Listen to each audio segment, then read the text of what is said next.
What's up, everyone? Happy Sunday and welcome to Sunday Sessions. I'm your host, Darante Lamara, and wherever you're watching from today, I'm genuinely glad you're here. Welcome in. We are Bridge City. Now, Bridge City is a global community of people who are committed to connecting better, building better, and living better, free from superstition, coercion, or control. What brings us together isn't belief, background, or certainty. It's a shared commitment to people, clarity, and growth. We're not waiting on the future to imagine better community. We're practicing it right now. We're building bridges to better understanding, deeper empathy, and more honest connection so people everywhere can reclaim their authentic existence and contribute to the world on their own terms. At Bridge City, Sundays aren't about doctrine or dogma. They're about people. So every week we gather as a global community, not to be told what to think, but to think together, to learn together, and to grow together, and to create better possibilities together. Because at the center of everything we do is this conviction: people matter. So whether this is your first time here or you've been a part of this community for a while, welcome. My hope is that something in today's experience gives you clarity, encouragement, or maybe even a little light. And just so you know, Bridge City isn't just online. Our global campus connects people across the world, and we're already seeing local expressions take shape. Bridge City Los Angeles is meeting regularly for monthly mixers, and Bridge City Atlanta is right behind them. I'm planning to be in both cities at the top of the year, and if you're local, I'd love to connect with you in person. If you're new here, head over to bridgecity.app/hello. Everything you need to get started is right there. Introduce yourself in the new member introductions area, jump into the comments, and start a conversation. Community starts when people stop watching and start connecting. And one last note, we see our global family growing. Different cities, different countries, even different languages. Very soon, you'll hear welcome in more than one language around here, because this community truly belongs to all of us. All right, let's get into today's news. All right, Bridge City, before we jump in, let's take a moment for what's happening around the community, because what we're building doesn't stop at the conversation, it shows up in real life. Just yesterday, we hosted our first global roundtable led by Essence, and it was incredible. Maybe you'll get a chance to catch the replay. For those of you who may not know, our Los Angeles chapter typically hosts a weekly roundtable on Saturdays where members share ideas and explore topics across every area of thought. This time, we opened that space up to the entire global community, and the timing couldn't have been better. The topic was Christmas after Christianity, right on time for the holiday season. So make sure you're keeping an eye on the events calendar, because moments like this are how we connect, reflect, and build together across distance. If you're in Atlanta or Los Angeles, I want you to hear this clearly. We're actively preparing to bring Bridge City Live experiences to those cities, and we're looking for people who want to help build, host, and shape what that looks like locally. This isn't about showing up to an event, it's about being a part of the team that helps make it happen. If that's you, join the global campus, introduce yourself, and let us know what city you're in. That introduction is the on-ramp. That's how we find you, connect with you, and begin building together. Quick but important update, I now host weekly office hours every Thursday from 10 a.m. to noon Central Standard Time. This is a live, open space for real conversation, Q&A, ideas and questions, and anything Bridge City related. You can RSVP and drop in at any moment during that time window. This is me intentionally making myself accessible to you. Your questions, your ideas, and your curiosity matters here. Now, go ahead and mark your calendars. The first Sunday night of January, we're hosting another Bridge City movie night. And this time, we're watching the irreverent classic Dogma. The story follows two fallen angels who discover what they believe is a loophole in Catholic doctrine that could allow them to return to heaven. But if they succeed, it would prove God wrong and undo all of creation. It's thoughtful, provocative, and very on brand for the kind of conversations we enjoy around here. So go ahead and RSVP so it's locked in on your calendar. And speaking of community, we've seen a real surge of new members joining Bridge City this month, and that's something truly worth celebrating. So if you're new, welcome aboard.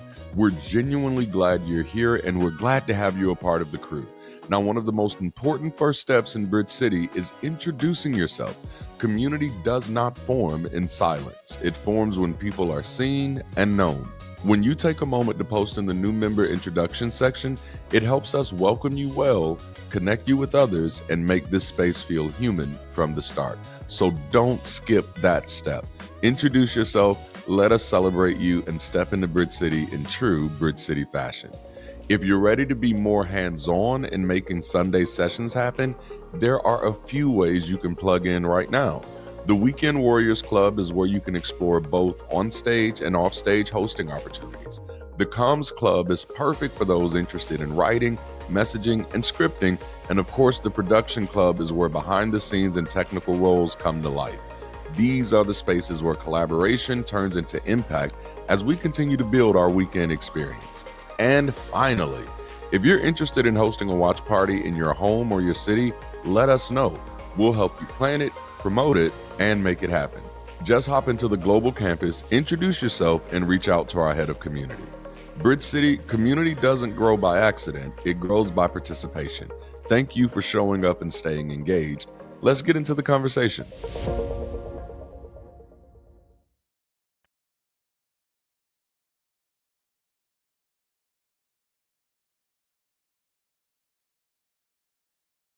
And happy holidays, Merry Christmas, Merry Xmas, Happy Festivus, Happy Kwanzaa, all of that stuff, Happy Hanukkah, everything that's coming up that you do for ritual, that you do for meaning, that you do for support, that you do for community.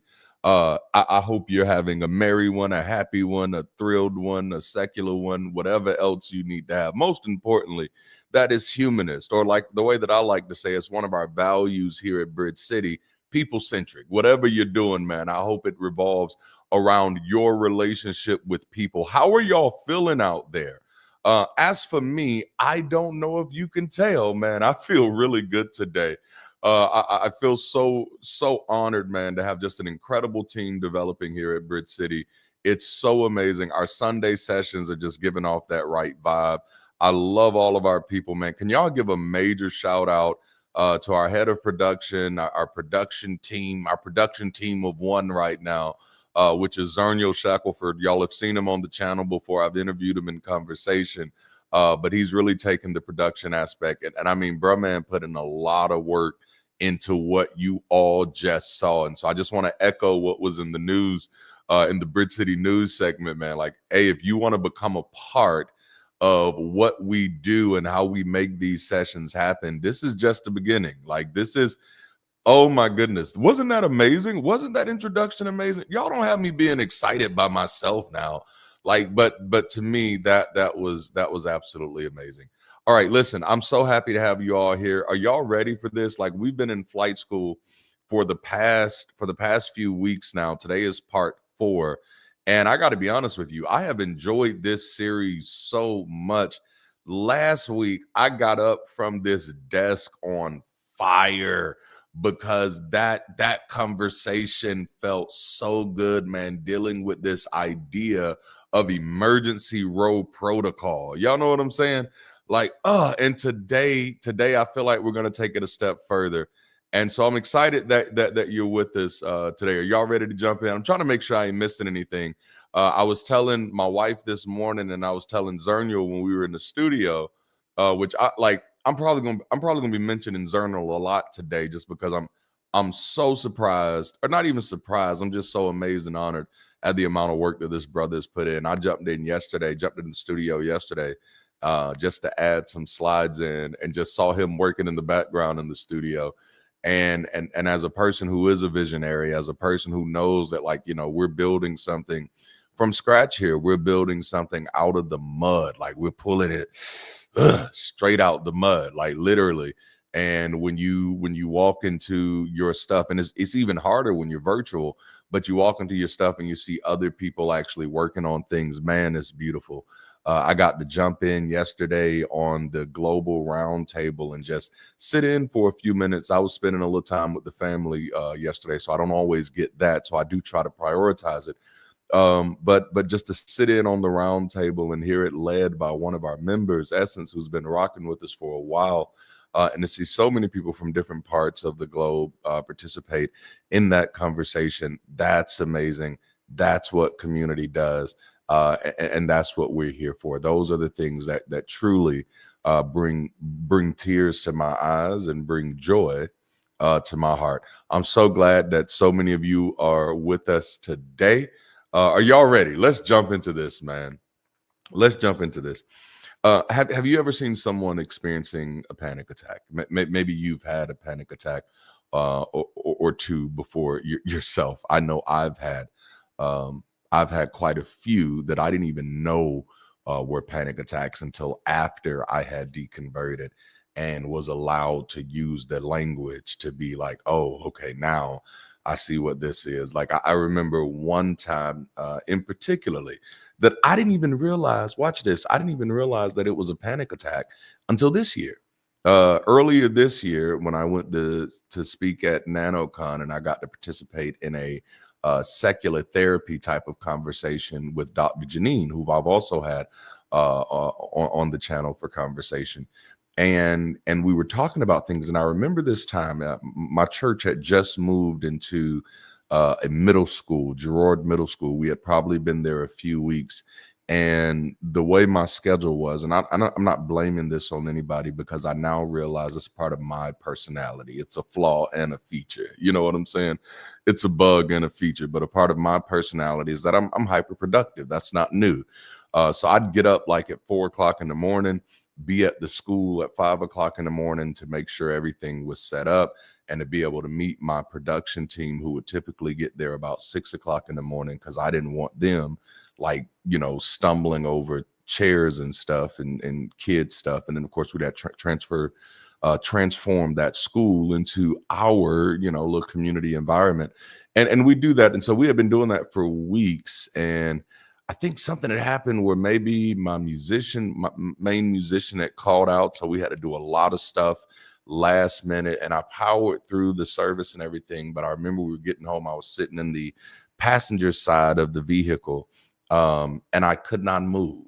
I'm supposed to get out of the car, and I could not move. I couldn't get out of the car. I just couldn't move. And so they had to take me to the hospital, and they checked on me and couldn't find anything wrong with me. They tried to do sleep therapy and stuff like this. And the big point is, at the time, I didn't have the language to call that a panic attack. And so the question I ask is, have you ever seen someone experiencing a panic attack? It can be a quite surreal moment, because panic doesn't look the same for everybody. Sometimes it's loud. Sometimes someone is pacing, hands moving, words spilling over each other too fast to catch. But sometimes it's tears, just out of nowhere, no clear explanation, just emotion flooding the surface. And then other times it can be anger or moments of rage where you're snapping at people who are just trying to help. You find yourself getting defensive or even pulling away. And sometimes it looks like someone trying to leave a room and not knowing where to go. Standing up, sitting back down, standing up again. You can see it in their body before they can explain it in their words. They're overwhelmed. Everything at that moment feels urgent. Everything feels like it needs to be handled right now. And people around them don't always know what to do, right? You've been there, you've seen it. You don't always know what to do. Some people start asking questions. What happened? What went wrong? Why are you upset? What's bothering you? And others may start offering solutions. Baby, just calm down, relax. You're surrounded. You got friends here. you're overthinking but if you've ever been there, if you've witnessed it, you'll realize that none of it lands, because in that moment the problem isn't information. Okay, in that moment the problem isn't explanation. The problem is regulation. Oh, I hope y'all are ready for this conversation today. And because sometimes you think what you need is information. You think if I just had more information, I'd be in a better position. Oh man, no. If someone just explained it to me better, then maybe I wouldn't be this horrified.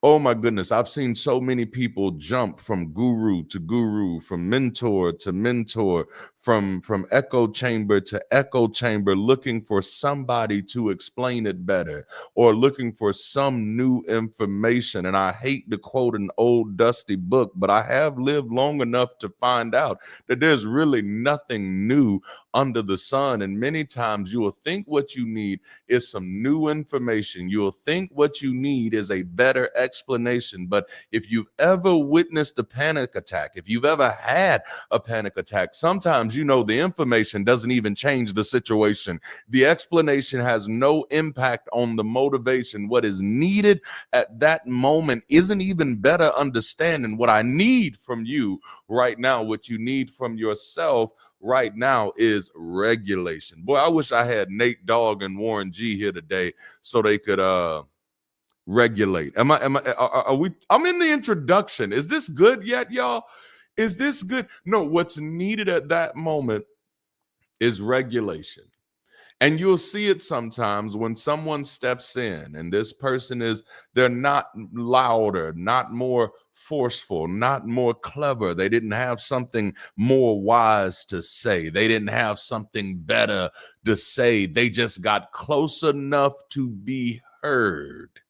This is something that I've had to learn as a parent. I have a naturally deep voice, and I grew up watching people who have deep voices use them. I watched James Avery on Fresh Prince of Bel-Air use that big boisterous voice. Like I watched that. I learned how to use my voice. I grew up watching Lawrence Fishburne and Samuel L. Jackson. That's why there's so many motherfuckers that live within me, because of Sam. You can thank Uncle Sam for that. That's the only Uncle Sam I recognize. You can thank his ass. All of his motherfuckers have now become my motherfuckers. There's a few Bernie Mac motherfuckers in there too, and maybe a few Richard Pryor motherfuckers. Okay, I just come from a long line of motherfuckers now that I think about it. But the point is, as a parent, I've had to realize, like, especially when my children were younger, that it's very easy to create an unfair advantage to the other parent in the household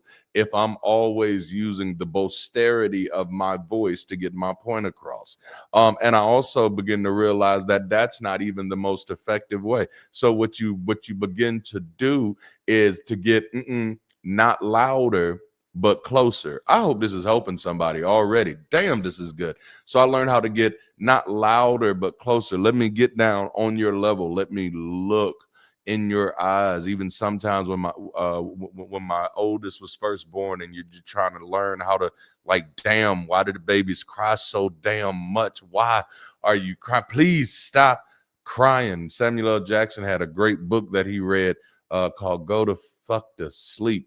Anybody ever been there? If you've never been a parent, you don't know what that feels like. But you begin to realize that sometimes the most effective thing you can do is to get close enough to be heard. A whisper, hey, I'm here. So sometimes when you're witnessing that panic attack, it's not always the loudest person that gets through. It's not the smartest person that gets through. It's not the person with the most experience that gets through. It's the person who gets close enough to be heard. And right in the middle of all of that chaos, all of that urgency, all of that overwhelming, all of that stimulation and impulse, they say something very simple. And I think this is a great opportunity to drop to the name of today's conversation. They say, take a breath. Oh my goodness. Listen, if you're not to me If you're not too bougie, if you're not too stuck up, if you're not too ghetto, if you're not too redneck, if you're not too hood, I don't know what it is you is, but whatever label other people have tried to lock you into, if you're not too it, if you're breaking out of everybody else's boxes today, would you go ahead and drop that in the chat? Go ahead and drop it in the chat real quick. Take a breath. Encourage somebody, admonish somebody, advise somebody, push somebody this morning. Give them that reminder. Take a breath. If you see somebody in the chat that you know, go ahead and get real bold with it and tag their ass and say, hey, you need to take a breath. Take a breath. That's going to be where our conversation is happening today. Take a breath. Breathe, man. Just breathe. One time, my baby sister was over our house. This is when we were living in the house before we moved here. So this is a few years ago. My baby sister was over the house, and we had some boiled peanuts that she had brought in a bag, and it was like boiled peanuts and sausages and some other stuff. It was like a boiled peanut boil, and I'd never seen a boiled peanut boil before. I'm like, I want to taste this. So she went in the kitchen and she, put it in the pot and was warming it up. Then she came back outside with me and was chilling outside with me. And, I probably got to talking because, once I smoked a few blunts, I could talk a little bit. So I probably got to talking. And then she ran back in the house, and then she realized that the stuff was burning, and she was just like, oh. And she wasn't necessarily having a panic attack, but she was panicking. And she was panicking because she thought for sure, like, damn it, I done burnt my brother's pot. And I guess people always they treat me like I'm bougie or something. So they probably thought I was gonna go crazy over that damn pot. And I mean, she was crying. She was, I'm so sorry. I'm like, hey, chill, take a breath. Take a breath. Just breathe. And so I just want to encourage everybody, just even before we get into the meat of what we're dealing with today, I just want to encourage everybody, man, take a breath. No matter what you're going through, no matter what you're dealing with, take a breath, take a moment to breathe. And I would like to spend about 20 to 30 minutes of your time, if you'll let me, unpacking why I think this is a relevant and a timely conversation. Forgive me for not having something Christmas related to talk about today. Again, I was joking about it with Zernial this morning, and it kind of felt good. It's kind of liberating because I remember being a pastor. It's Christmas time. It's like, damn it, next Sunday is the Sunday before Christmas. I got to preach about that fucking baby again. Like, nobody wants to preach about baby Jesus. That's the most boring version of Jesus ever. You don't get any good preach material out of the baby. You know what I'm saying?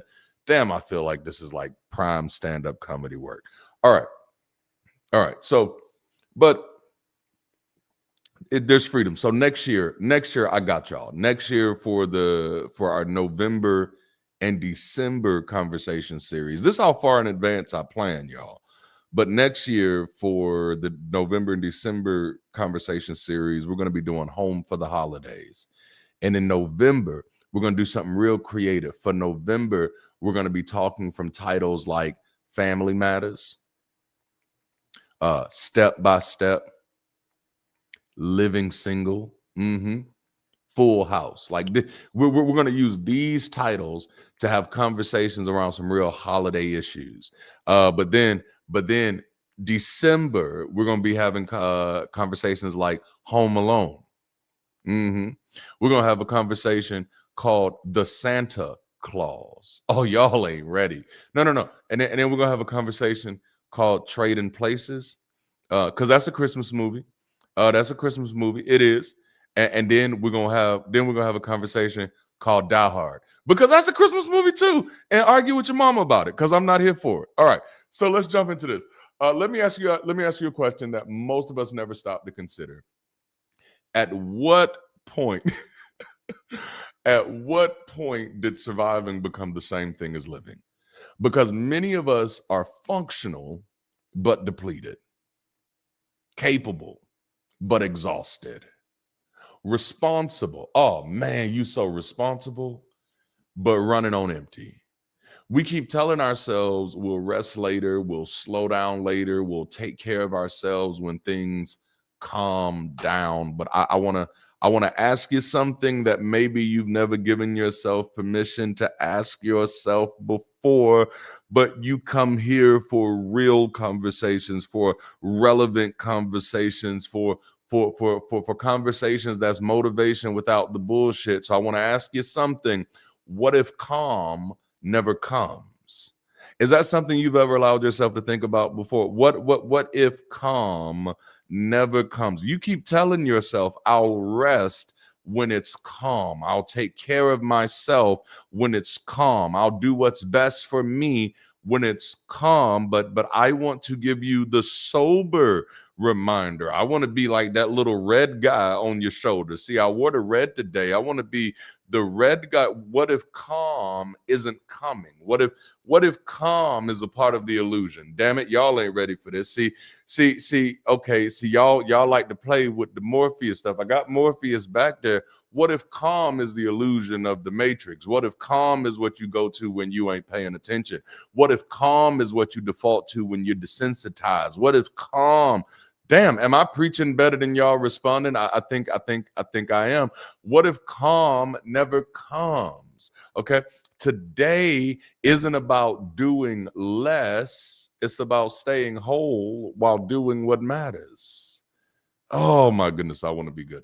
I want to be clear at the beginning because clarity determines what you take from this.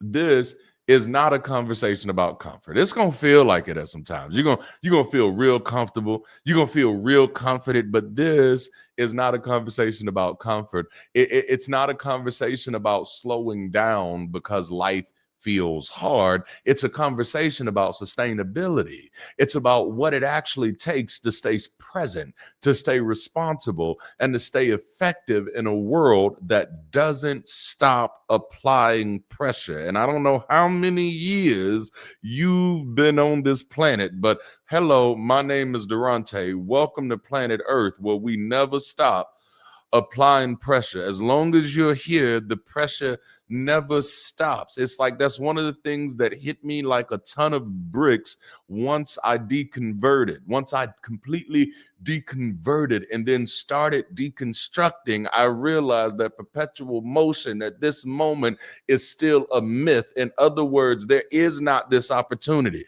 where you just do one thing and it take care of everything else. Michael Jordan ain't Michael Jordan if he can just dunk the ball once. It's not just being able to do it one time. If you learn something about this life, it's what you can do over and over and over and over again. Why? Because I don't want to be the one to hurt your feelings. I don't want to be the bearer of bad news. But at this moment, because there is no perpetual motion, welcome to physics class, because there is no perpetual motion, there's not a moment in life where life is not applying pressure. No.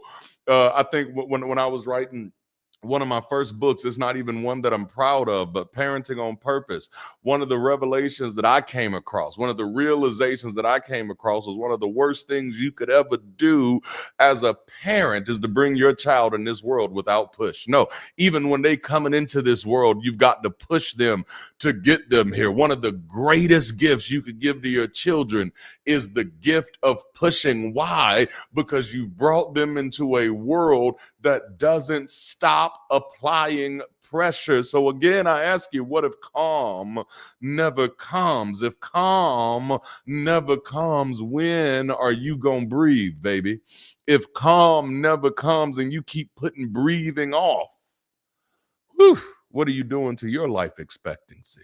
Damn, this is good. Oh, snap. I wish we were in the room together.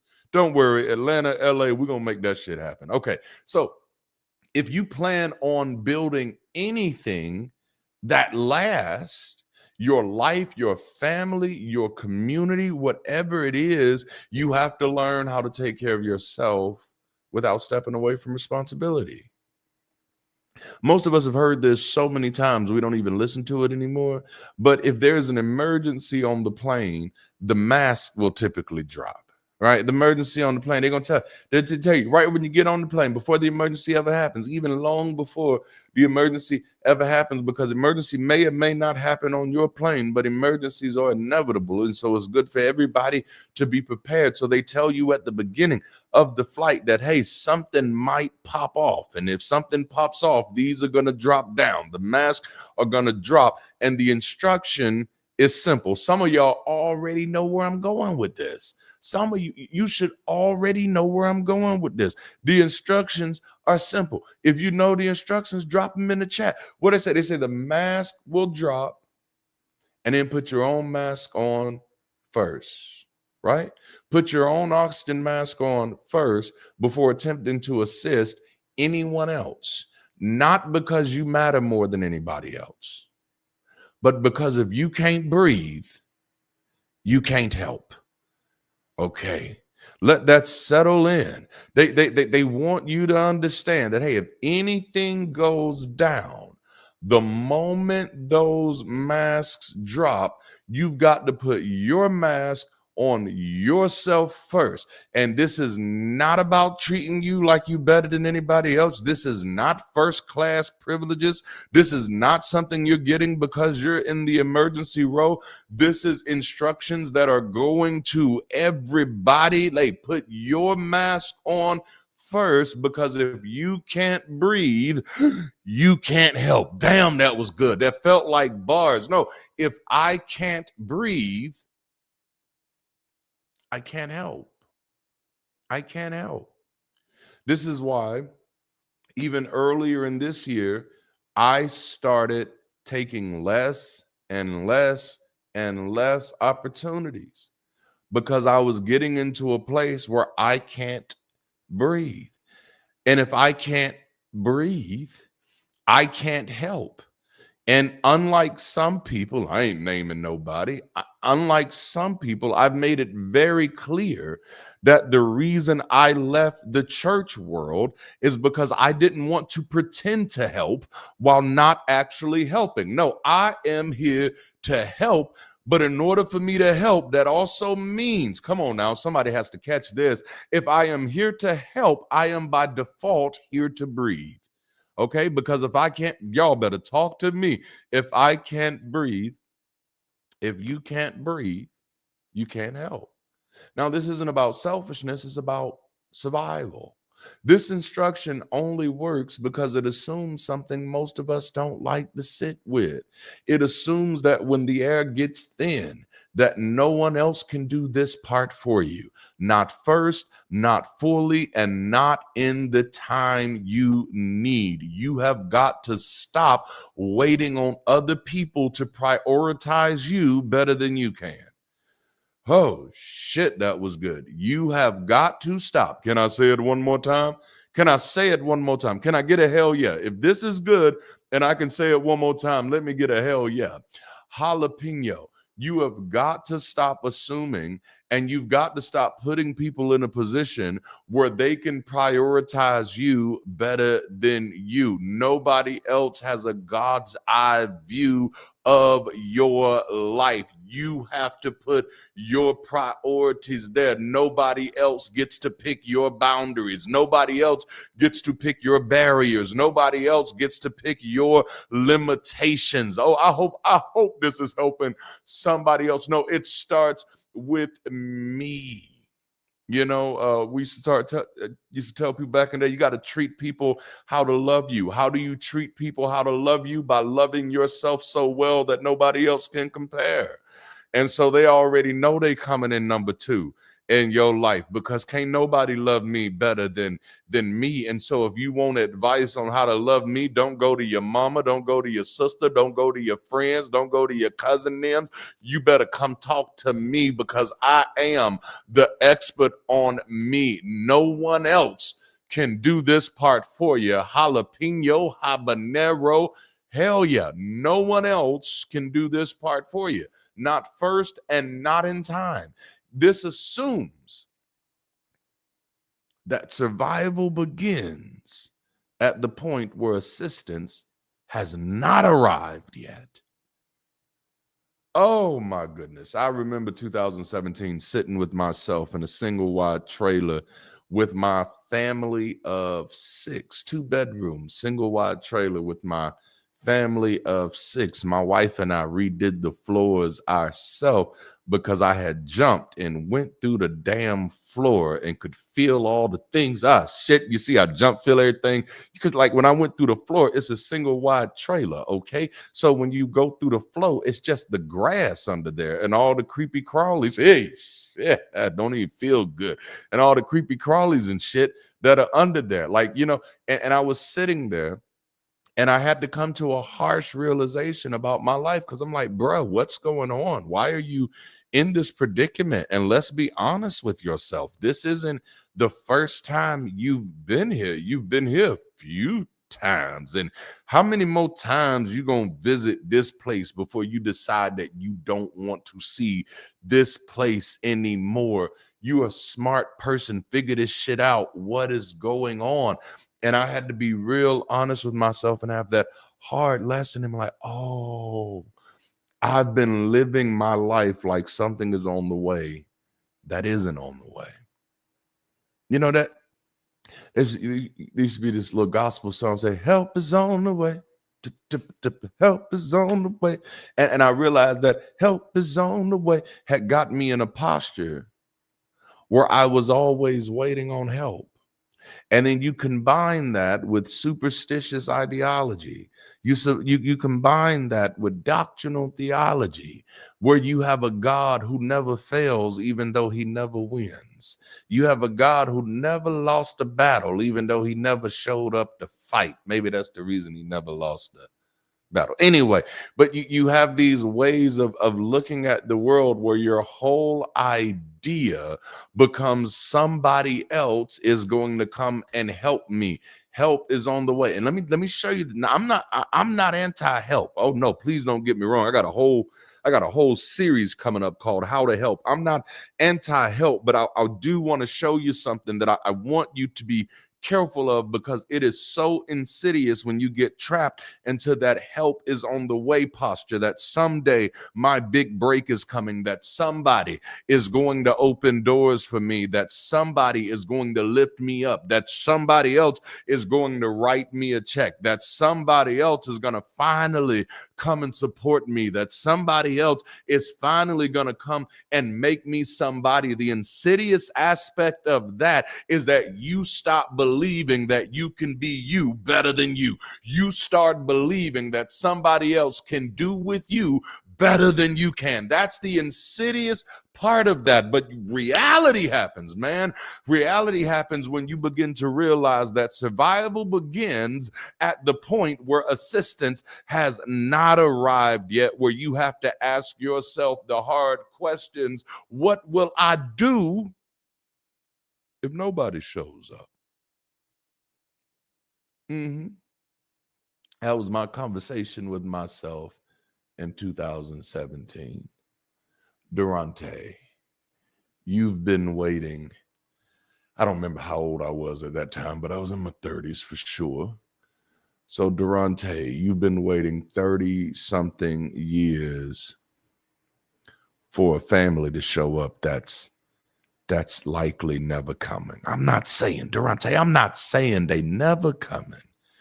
I'm just saying they likely never coming. And just the fact that you know they likely never coming, shouldn't that change something about the way you're navigating?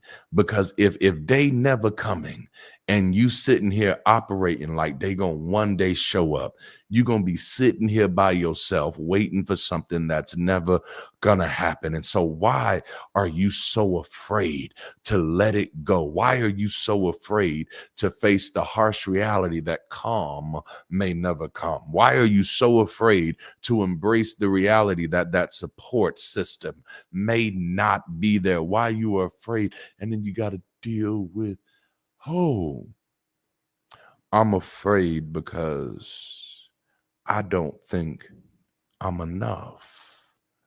I'm afraid because I can't do it without them. But survival begins at the point where assistance has not arrived.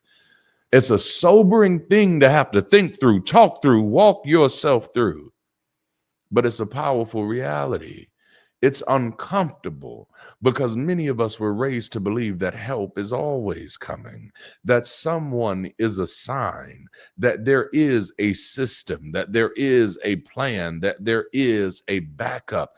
But this instruction, put your own mask on first, it does not promise rescue, it assumes responsibility.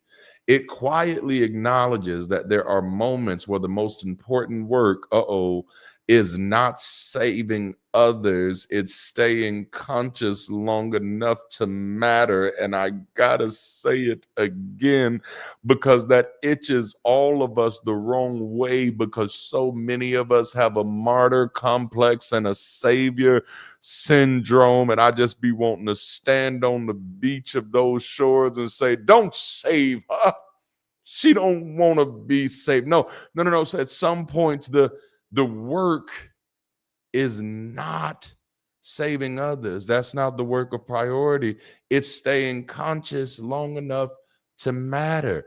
And that means that there are things in this life that cannot be delegated, cannot be deferred, and cannot be done on your behalf, which brings me to our first point of today's conversation. Are y'all ready for this? Your survival cannot be outsourced. No, your I don't know if anybody's ever told you this before. This is why you come somewhere on Sunday for some secular inspiration, because you don't want nobody lying to you. You don't want nobody giving you the cereal version. What's the cereal version? The fruit, nuts, and flakes version. Nope, you want the real deal. And the real deal is that your survival cannot be outsourced. Nope. I've said it once and I'll say it again. Nobody can take care of you better than you can. All right. And that might be a little bit of slave mentality to think that. You might want to do some work on that. Okay. You out here looking for a whole massa. Your survival cannot be outsourced. There is an unspoken truth that is rarely highlighted in this admonition.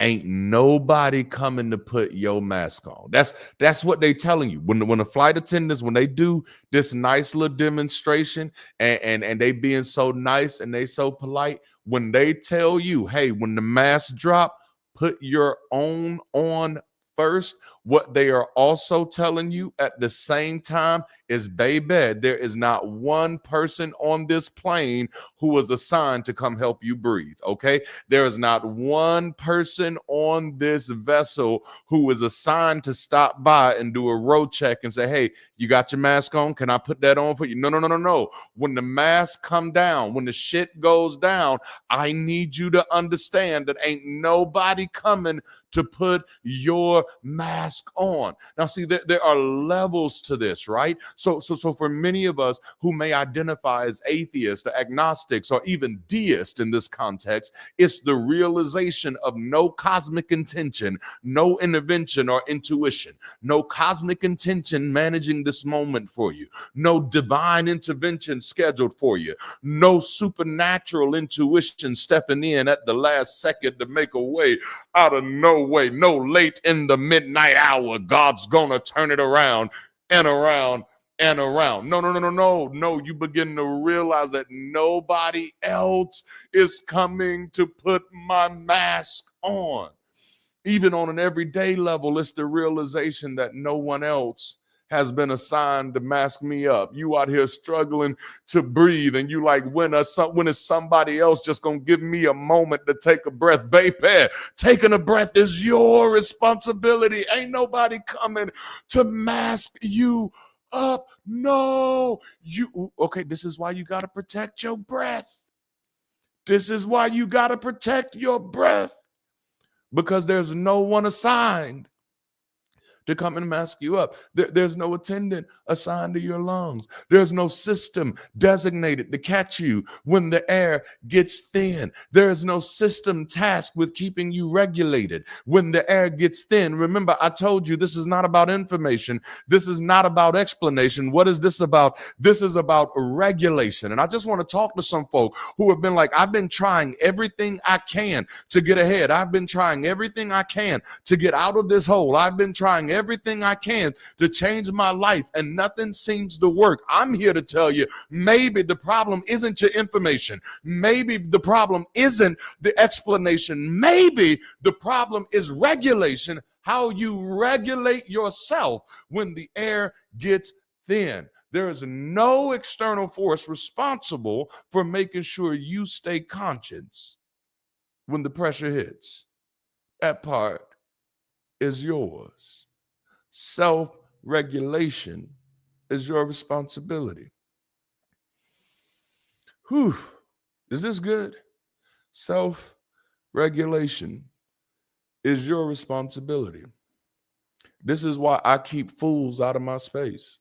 You know, some people, they say stuff like, be my peace. I don't need anybody to be my peace. I'm already a peaceful motherfucker. Look at all this peace. You see that? I don't need anybody to be my peace.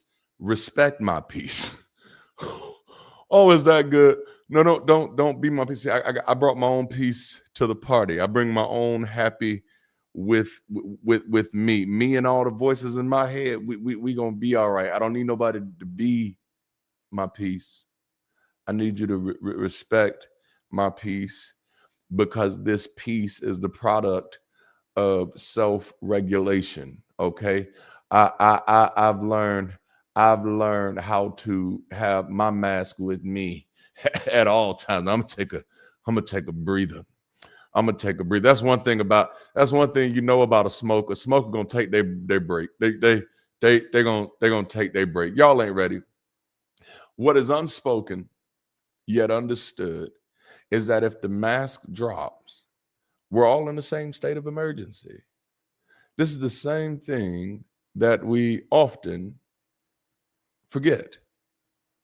What is understood is that if the masks drop, we're all in the same state of emergency. There's no special section, no exempt row. There's no one floating above the situation. And I don't know, man, for me, deconverting was kind of like being on a plane. You know, like prior to deconverting, I'm on this plane, I'm sleeping, I'm real good, everything is going good. And then deconverting and deconstructing is like being on the plane and everything goes good. You know, you thinking everything is going good. And then right at the moment of deconstruction, the mask drops. It's like waking up on the plane and realizing that there's no pilot. You know, it's for me, and this isn't everybody, it's just for me. It's getting a sense of depth of clarity that we are all in this emergency situation together. The one thing that has become clear to me is that we're all on the same floating rock. We're all in the same predicament, same atmosphere, same fragility, same uncertainty. Life itself is the emergency. Listen to that. So I don't think we often realize that, because I struggled with doing this one. I struggled with this conversation because, you know, oh man, talking about when the mask drop, put your own oxygen mask on first. That's not very practical, because this is about an emergency situation. But life itself is the emergency. Being alive in a world that is more than you can comprehend. Being alive in a world that is bigger than your understanding, faster than your control, and heavier than your capacity. That's the condition that we're all navigating. We've taken our ability to organize ourselves for granted for so long that we've forgotten that for 99% of life on this planet, life is the emergency.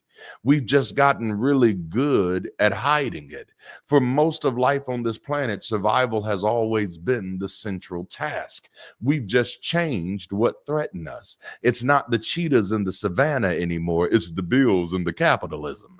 It's not the snakes in the grass now, it's the debt tied to necessity. We may be running from different things, but we're still running. We're dressed better, we're housed better, but a lot of us are still barely breathing. We're looking better, but still barely breathing. Don't you dare judge those books by those covers, baby. They may live in better neighborhoods, may drive better houses, may eat better food, but you don't know who's out there barely breathing. We are all on this hamster wheel together. One of the coldest lines that has come out of this conversation series has been unapologetically: the airline is your carrier, not your caregiver. Like that, it hurt me when I said it 2 weeks ago. The airline is your carrier, not your caregiver. It's a hard thing to remind ourselves that, damn it, I'm still responsible for self-care. I'm still responsible for me. It is so easy to try to outsource your survival, but I am here as a reminder that shit cannot be outsourced. You're still responsible for self-care. Stop waiting for them to get it. Stop waiting for them to realize it. Stop waiting for them to give you time. Take your time. Stop waiting for them to give you breath. Take your breath. This cannot be outsourced. And the reason why is because we're all in this emergency together. Okay, they struggling for air just as much as you are. That's why they're not going to be able to remember to remind you to catch your breath. So you got to remember, like, oh snap, I gotta get me. When I say the airline is your carrier, not your caregiver, I'm not saying no one cares. I'm saying care has limitations. The airline can care enough to get you from one place to another. It can care enough to build the aircraft safely. It can care enough to train the crew and set protocols that keep you secure, but it cannot breathe for you. There are a lot of people in your life that can do a lot of things for you. They can love you, they can support you, they can encourage you, they can pat you on the back, they can tell you, job well done, but they cannot breathe for you. A lot of people can open doors, they can write checks, they can give you opportunities, they can get you into jobs, but they cannot breathe for you. There is a line where infrastructure ends and responsibility begins, a point where systems support but do not substitute, where help exists, but only if you're still conscious enough to receive it. Oh man, anybody ever been there before where you were so caught up, so unconscious, where you couldn't even receive help? See, that's not cruelty, that's reality. And it matters because we are not navigating isolated emergencies. We are sharing one. Okay? Jalapeno. We're not navigating isolated emergencies. We are sharing an emergency. It's the same air, it's the same pressure, it's the same vulnerability, which means no one gets to collapse and call it compassion, and no one gets to neglect themselves and call it sacrifice. The days of sacrifice are over and done with. We've watched that show. We went to that play. We participated in that party. We did not like the fucking prizes. We are shifting from sacrifice to strategy. Okay, no. We don't need better sacrifices, we need better strategy. Because when you lose your breath, you don't just affect you, you reduce the capacity of the whole system. I said it last week. It's in that song that lady wrote that I just never liked the song, but I love the words, and that is that there are no extra people.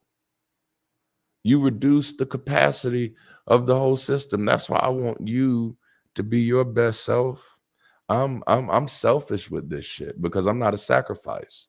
Okay. That's why people are mad at me now because they thought I was gonna be the sacrifice. And I'm like, oh no, I'm done with that shit. I'm nobody's sacrifice. Sacrifice your mammy. Okay. I'm not doing that shit. Get the fuck away from me with that. No, who the fuck is this? No. Sacrifice is not an act of love. It's an act of control. You know what I'm saying? Nah. No, I ain't sacrificing shit. Strategy, baby. Strategy. So in this, because I want you to hear my whole heart. I'm saying this shit with my whole chest. I want you to be better so I can be better. This shit is selfish for me. I want you to be better so my kids can be better. This shit is selfish for me. Okay? Oh, damn. It's basic math. The more people we have living as their best selves, the less people we have fucking with other folk. That's the math. The more people, this is why I show up every Sunday, because if I can find a few miserable folk and make them a little less miserable, if I can find a few folk who are ready at this moment on the edge of risking it all, talk to me and give them something worth holding on to, a rational reason to keep moving forward. No, I'm going to do that because that's going to get me better outcomes. I'm selfish with it. I want my kids to live in a world of fully formed, functional people. I want my kids to live in a world where they are with other people who understand that a bad day doesn't mean a bad life. So that one of my children don't lose their life because somebody had a bad day. So I'm using my voice and my mind to help people realize that you are capable. You are more than enough in most cases. And so I want to see everybody at their best, because when you are not, you reduce the capacity of the whole system. Shit, I'm sorry. I didn't mean to get this deep. Self-care isn't indulgence in moments like this. It's participation. Staying regulated is staying present. It's staying able. That's how shared emergencies are survived, not by heroics. We've got to kill this hero culture in our reality. It's beautiful in our fiction.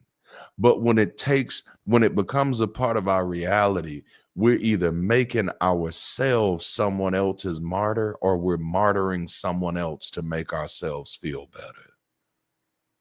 But shared emergencies are survived through sharing the emergency by people who remain functional. Which brings me to my second point of today's conversation. If y'all are enjoying this, can I get a hell yeah? Your breath is your priority. We should have Beyonce up here singing, "Gotta catch my breath." I think she was saying "lose my breath," but you know. When the air gets thin, care for yourself. You know? It sounds counterintuitive. It sounds backwards even. It sounds selfish even. But when the air gets thin, baby, care for yourself first. Not as indulgence, not as escape, not as a reward, but as preservation. Love yourself enough to want to be here. Love yourself enough to want to preserve you. Don't wait for somebody else to have that love for you. Prioritize that love for yourself. Who told you that you got to wait for somebody else to love you right? Who told you that you got to wait for somebody else to prioritize you? Quite honestly, and I'm being real. I'm going to look into the main camera. Quite honestly, I'm being real. I didn't become nothing until I stop waiting on other people to see me as something. You know what I'm saying?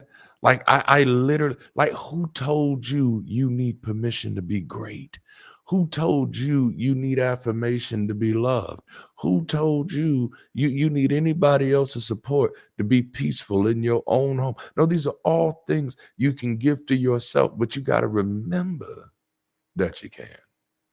You got to remember that you are worth preserving, that you are worth protecting. Why are you bowing up at me like this? Because I am worth protecting.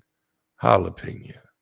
Well, why you just won't apologize when we want you to apologize? Because I am worth preserving.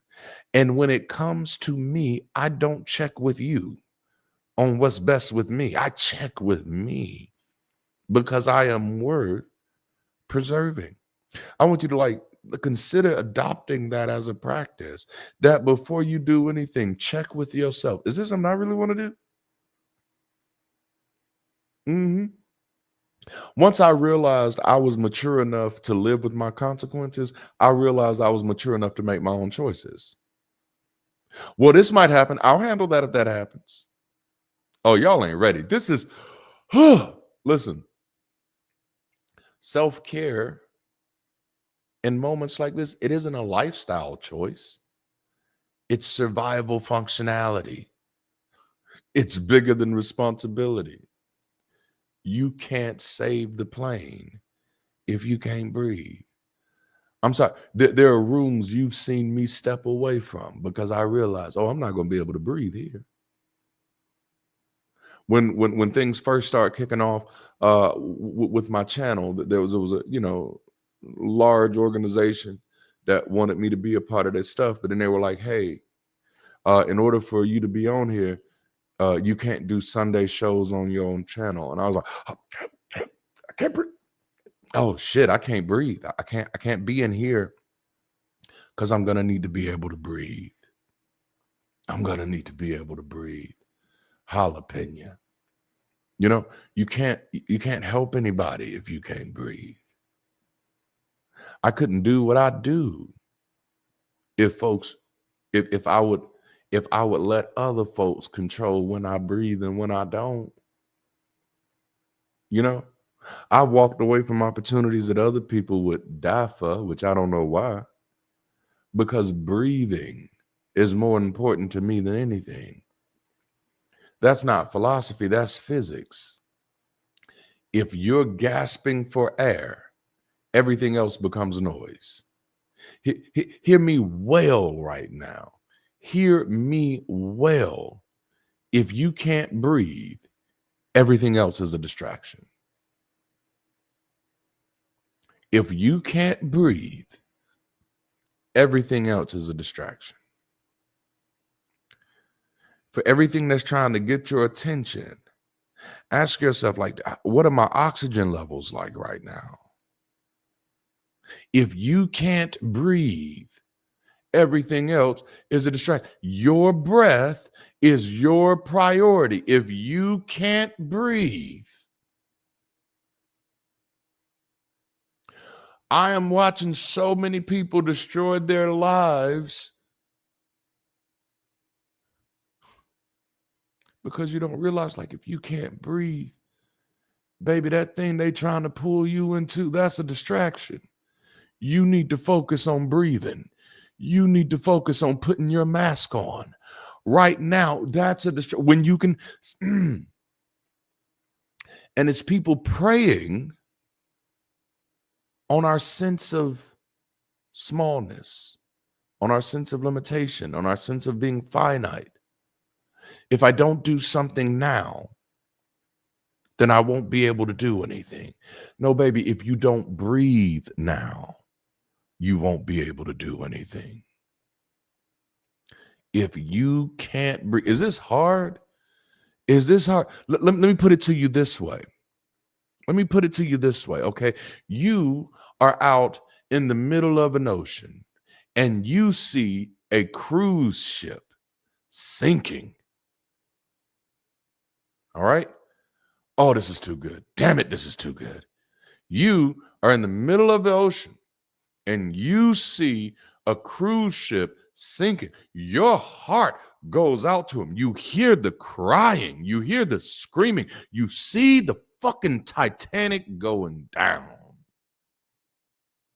But in the middle of that moment, you also realize that your ass can't swim, and you are in the middle of an ocean. If you can't breathe, everything else is a distraction.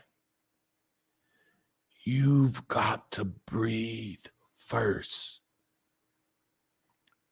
Your good intentions are often harming others and yourself. If you can't breathe, everything else is a distraction. Purpose becomes a distraction. Convictions become background chatter. Even good intentions lose their usefulness because breath is a gatekeeper. I know this feels counterintuitive.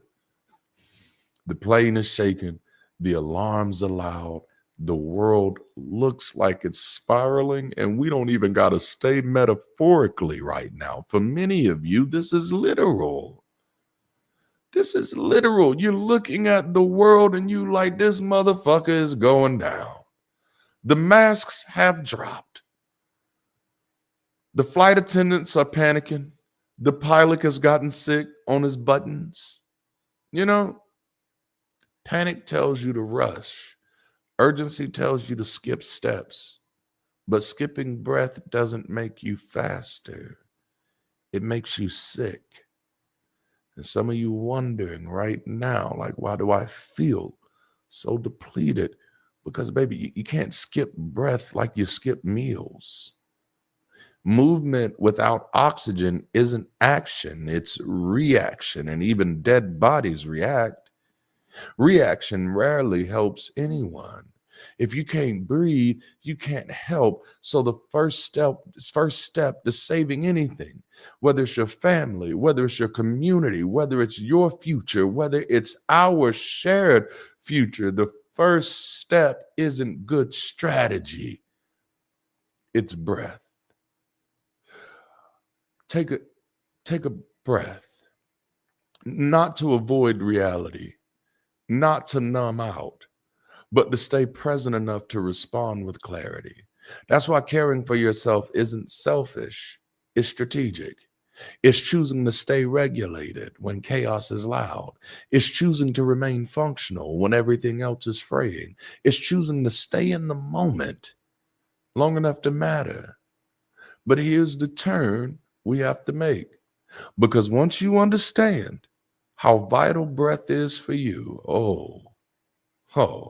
once you recognize how fragile capacity really is, it should change how you treat other people as well. Because the person next to you may not be lazy. They might be oxygen deprived. They might not be unmotivated. They might be overwhelmed. The people in your life who you've been depending on might not be failing you. They might be struggling to breathe, which brings me to point number 3, I think. Let them people breathe. Sometimes people can't do for you what you expect them to do, not because they don't care, not because they're unreliable, not because they're trying to disappoint you, but because they're struggling with their oxygen masks too. And I get it. You live in a world that convinced you that they were supposed to have their shit together. You live in a world that convinced you that there are people doing better than you. But the reality is, no matter what it looks like, no matter how much it shines, sometimes disappointment comes from other people who are just struggling to breathe. And I'm not saying you got to tolerate it. I'm not saying you got to deal with it. I am saying that you might want to learn to start putting your mask on first. Because maybe they're not ignoring you. Maybe they're regulating themselves. Maybe they're not withholding support. Maybe they're trying to stay conscious. And this matters because we often personalize what is actually physiological and situational. We assume neglect when it might be depletion. We assume apathy when it might be overwhelm. We assume someone is failing us when they're just barely holding themselves together. Remember, looks better, still barely breathing. And when we forget that, we start demanding breath from people who don't have any to spare. That's how resentment builds. That's how misunderstanding spreads. That's how we turn shared emergencies into isolated battles. Letting people breathe doesn't mean lowering the standards. It means adjusting expectations to reality. It means recognizing that capacity fluctuates, that strength has limits, that everyone you encounter is managing more than you can see. I can get it that sometimes that you're so used to them being the strong friend, but what do you do when the strong friend can't be strong all the time? You let them people breathe. I hope this is helping somebody. Oh, damn. When you begin to move with that type of awareness, you stop assuming that everyone has the same oxygen level. That doesn't make you weaker. You become wiser. You become someone who doesn't confuse exhaustion with indifference. Some people, they're not apathetic. They're just tired, man. There are some people you're misjudging and mistreating. Cause like, why you ain't loud? Why you ain't mad? They tired. They're exhausted. We get it that your ass is late to the fucking party, but some of us realize this country was a fucking shit show decades ago. Welcome to the party. Some people are tired. You know, when you begin to realize that, you become someone who doesn't mistake survival mode for lack of care. When you can look at somebody else and say, oh shit, I see what they're doing. That's something I've been very honest about ever since I've started sharing content on the channel. That hell, I'm in survival mode. I spent nearly 3 decades of my life wasting my fucking time. You think I got time just to make new friends for no reason? No, I didn't come out of the cave to go back into it. No, I wasted time, y'all. I wasted time. I don't answer my phone today. I stopped 2014. I deconstructed, deconverted, stopped answering my phone, period. I got people in the secular community who are pissed off at me because I will not answer my phone for them. And I'm like, motherfucker, if I don't answer the phone for my damn mama, who the fuck is you? No, I don't answer my phone because I wasted nearly 3 decades of time. That's a lot of time. Nearly 3 decades. That's a lot of time. Okay? And I have 4 children. Okay? And I wasted 3 decades. No. Mm-mm. If you calling my phone, you better have an appointment and a good ass reason. Otherwise, you're going to be leaving a message after the beep. Because I am, in the words of Maxine Waters, I'm reclaiming my time. I'm reclaiming my time. And I'm doing more with my time than I've ever done before. So please don't mistake survival mode for lack of care. I'm in survival mode because I care. But I have a continuum of care. Shit. Okay, this is good. This is good, man.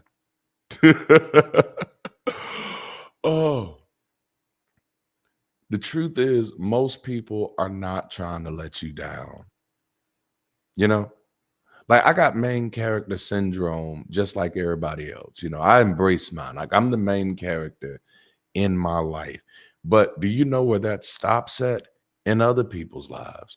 I'm not the main character in nobody else's life. Or at least I shouldn't be. I should not be the main character in your life. So once you realize that you're likely not the main character in somebody else's life, 9 times out of 10, they're not doing something to you. 9 times out of 10, the decision they made about you had nothing to do with you. In that fever dream classic, not G.I. Joe, Street Fighter, where they had the Addams Family dad playing Major Bison. There's a scene where Chun-Li, who's been waiting for her revenge her whole life, she been waiting for her revenge against Bison. Bison took everything from her. Bison destroyed her life, took her family, did everything. Okay? And she finally got face to face with that motherfucker. And she's standing there and she's walking Bison through her pathology. She's walking Bison through why she is here and why she is planning to be the arbiter of his death, why she is there to be the carrier of his doom. And she says, on that day, you did this and you did this and you did this and you did all of this to me. And he says, oh, poor child. To you, that must have been the most important day of your life. But for me, it was just a Thursday. Don't be Chun-Li is the point of that story. You are the main character in your story. You are. It was the most important day for her. The mistaken calculations she made was thinking that it was just as impactful for him. And that's often a hard pill to swallow because sometimes people can hurt you in ways that cut so deep. And it doesn't necessarily make you feel better to find out they weren't even trying to. They were just trying to breathe. You know what I'm saying? Like you lose your parent to someone who's just trying to survive, it doesn't immediately make you feel better. Man, I hope this is helping somebody. All right, let me get to this last point because we got to go. Y'all ready? Y'all ready for this last point? Watch this. Breathing is not just for emergencies. Well, what they got to breathe for? Like they ain't going through that much. Breathing is not just for emergencies. Well, it don't look like things are that bad over there. And that breathing is not just for emergencies. Well, honestly, I'm not going through that much right now. Like I really don't.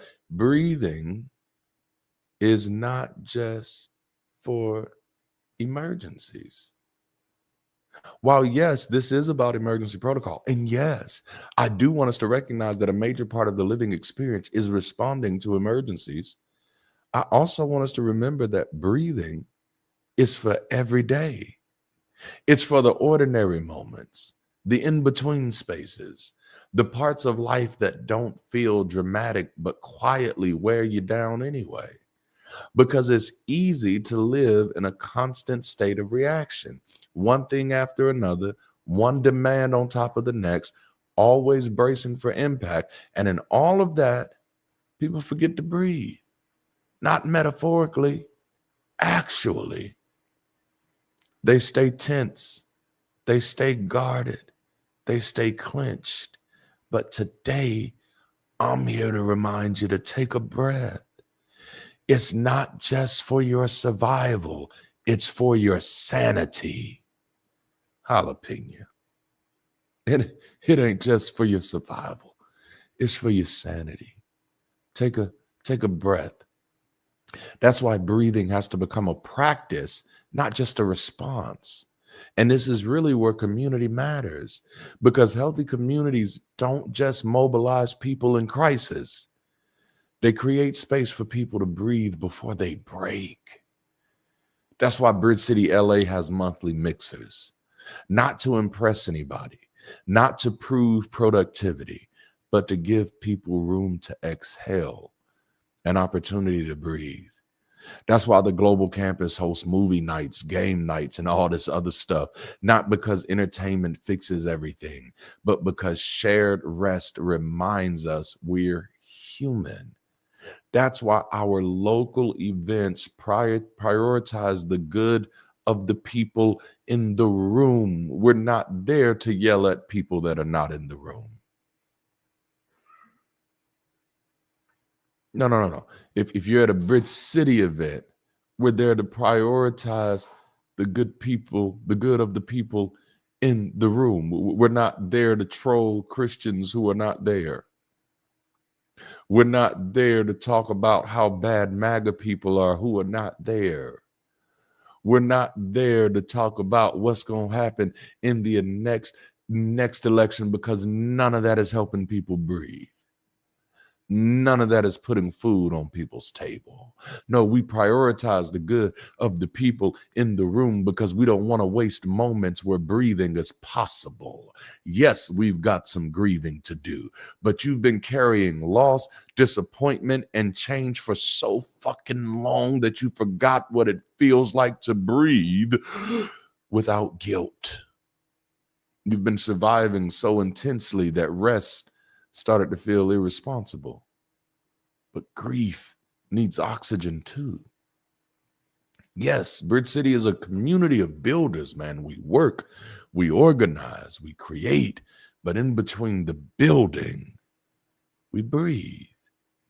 Because building without breath turns into burnout, and progress without pause becomes collapse. So don't wait for a breakdown to give you permission to take a breath. Don't wait for the next emergency to take your next breath. Breathing isn't just how you survive what's wrong, it's how you stay grounded in what's right. We've been talking about flight. We've talked about readiness. We've talked about responsibility and about what it means to sit in a seat that doesn't cost extra but might require more. And now we've talked about breath, because none of that matters if you can't breathe. You can have vision, you can have values, you can have plans, purpose, and pressure pushing you forward. But if you're running out of air, everything else becomes noise. Everything else becomes a distraction. And maybe that's the real frustration for a lot of you, is that the things that are most important to you are becoming noise. The things that you really want to be passionate about are becoming distractions, because you're not giving yourself the opportunity to take a breath. I said life is the emergency, not because everything is falling apart, but because being alive in a world this complex, this fast, this demanding requires more than we were ever really taught to expect. And we've learned something important together. Your survival cannot be outsourced. Your breath is your responsibility. You've got to learn to let them other folk breathe. And breathing isn't just for emergencies, it's an everyday practice. But we've also learned this: you were never meant to breathe alone. Taking a breath doesn't mean stepping away from the world.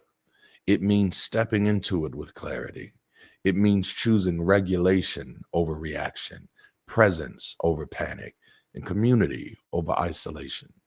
So before we do anything else, before we do any move ons or sign ups or take next steps, I want to invite you to do something simple, something we've been talking about all afternoon, and that is to take a breath. Not because everything is fixed, not because all of the work is done, but because caring for yourself is how you stay in the work. I want you to imagine the sober reality that calm never comes. And that world that means fixed is a figment of our imagination. Never gonna be fixed, just better than today, and hopefully more beneficial than yesterday. This is why breathing is so important now, because the illusion of the work being done is exactly that. It's an illusion. It's a mythology. And I'm not just talking about the big work. The work is never done. How many goals have you set only to set new goals after those goals have been hit?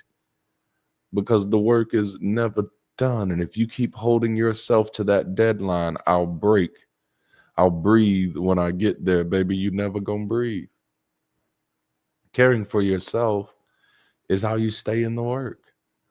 And if you're honest, if this space feels like oxygen, if this conversation is helping you exhale, then hear this clearly.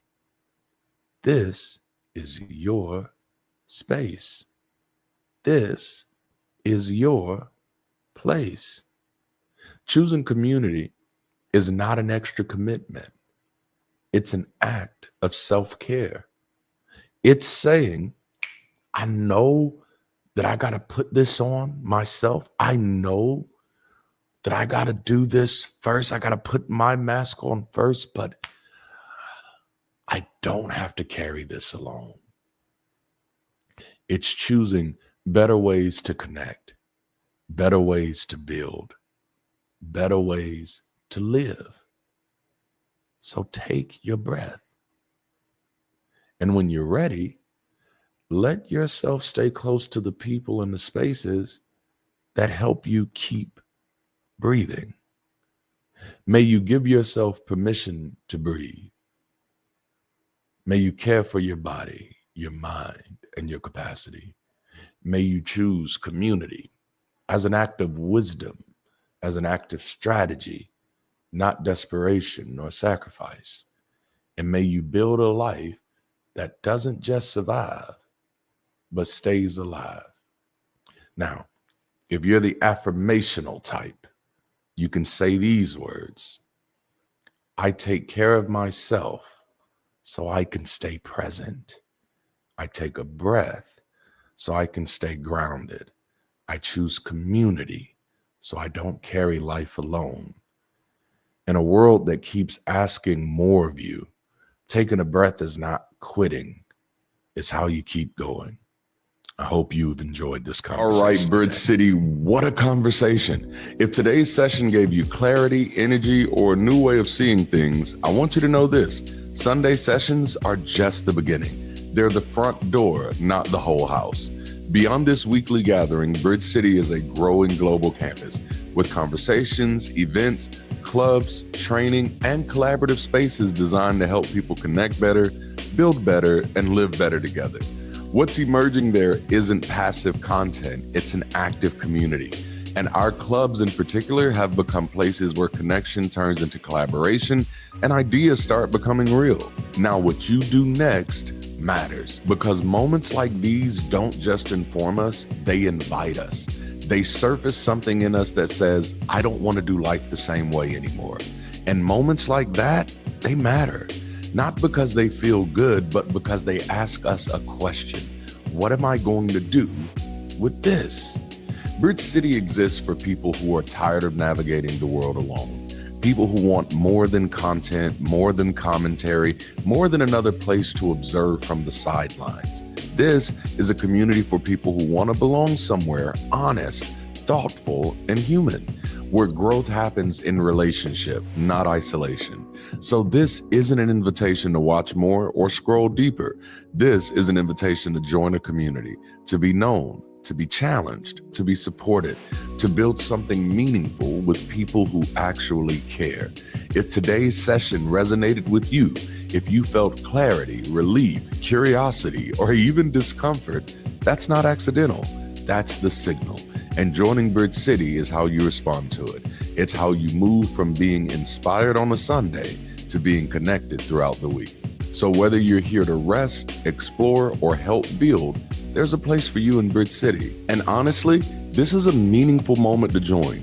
We're still early, still shaping, and still building the global team that'll carry this forward. Scan the QR code or head to the link on the screen. That's your on-ramp into the wider community. And let me say this clearly. Thank you. This community exists because people choose to show up, engage, and support what we're building together. If you value these conversations and believe in the work we're doing as a global community, I invite you to consider supporting Bridge City today. Your contributions help make this space accessible, sustainable, and growing. The donation link is in the chat and the QR codes are on the screen for anyone who's willing and able to contribute. Support here isn't about pressure, it's about participation. Thank you for joining us for this week's Sunday session. I truly hope today's conversation stayed with you and gave you something to carry forward. Join us again next weekend, and if you feel moved, invite a friend or even consider hosting a watch party as we continue this series together. If today's talk resonated with you, let us know in the comments. And as always, tell us where you're watching from. We're already building in Los Angeles, Atlanta is on the way, and your city could very well be next.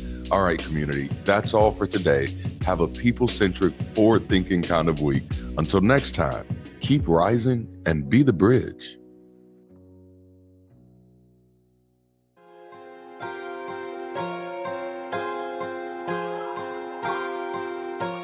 Let him cook. Let him cook now. Let him cook. I said let him cook. Welcome to the makings of a madman. Mad men get shit done, it's a passion. Has-beens can't get close to my lab, man. Since I stopped feeding these suckers, they fast. And this is the reason that I move so fast, man. Rewrote the story and threw out the cast. Fuck all the credit, man, I want the cash. I am the running man, you in the past. Too far ahead of you, you cannot see me. I'm stronger and better, you slept on your Wheaties. I got it together, you fall into pieces. I should be calling you Reese's. It should be illegal to teach this, but somebody dared me to do it. So I said, well, damn, I'ma do it. That somebody was me, man. Let him cook. Let him cook now. Let him cook. I said let him cook.